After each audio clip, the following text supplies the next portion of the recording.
నీ జీవితంలో అన్యాయం జరిగింది. నీవు చెయ్యని నేరము నీ మీద మోపి కోర్టుల చుట్టూరు తిరగటానికి నిన్ను అడుగడుగున హరాస్మెంట్ జరుగుతుంది.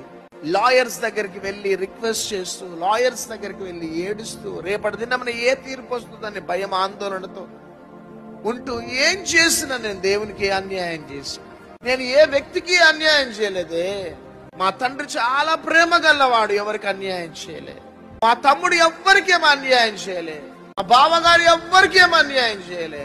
అన్యాయంగా మా మీద తప్పు మోపి మేము ఏడుస్తుంటే నవ్వుతున్నారే. యేసయ్యా, ఎక్కడున్నావు యేసయ్యా? యేసయ్యా, మమ్మల్ని మరిచిపోయినావా యేసయ్యా?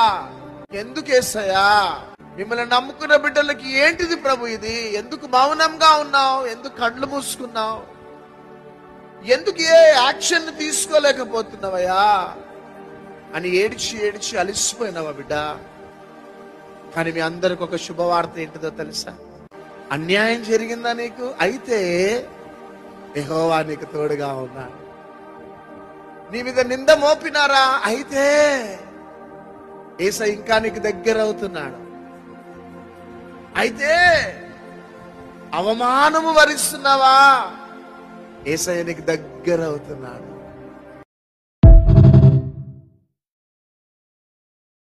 నీ జీవితంలో అన్యాయం జరిగింది. నీవు చెయ్యని నేరము నీ మీద మోపి కోర్టుల చుట్టూరు తిరగటానికి నిన్ను అడుగడుగున హరాస్మెంట్ జరుగుతుంది.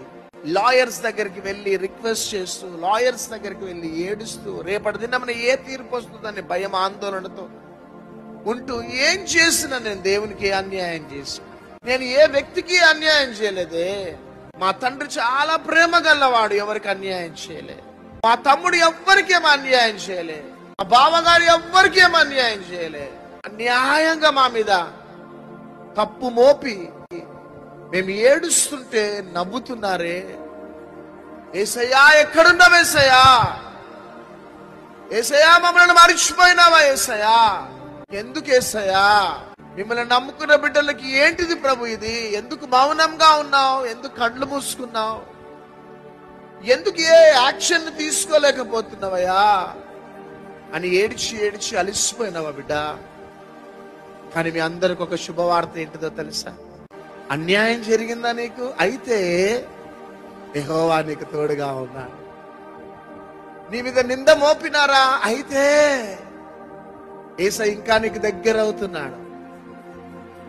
అయితే అవమానము వరిస్తున్నావా? యేసయ్య నీకు